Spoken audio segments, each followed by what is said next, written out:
So guys, nandito tayo ngayon sa school ni Shine dahil susunduin natin siya kasi nilalagnat. So yan, ang lakas kumukulog, kumikidlap. So hanapin natin ang clinic. Nasa clinic, ayun siya oh. Kaloka kong batang to. Yan, nasa isolation.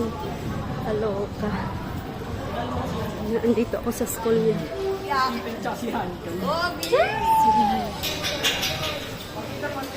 So, andito siya. Dito nilalagay kasi yung may mga lagnat, dito nilalagay sa baba, sa may clinic. Wow. Nangyari sa'yo, my love? Kawawa ka naman. Bakit? Lagnat ka? Nabinat ka siguro kahapon nung pagpipiin nyo, no?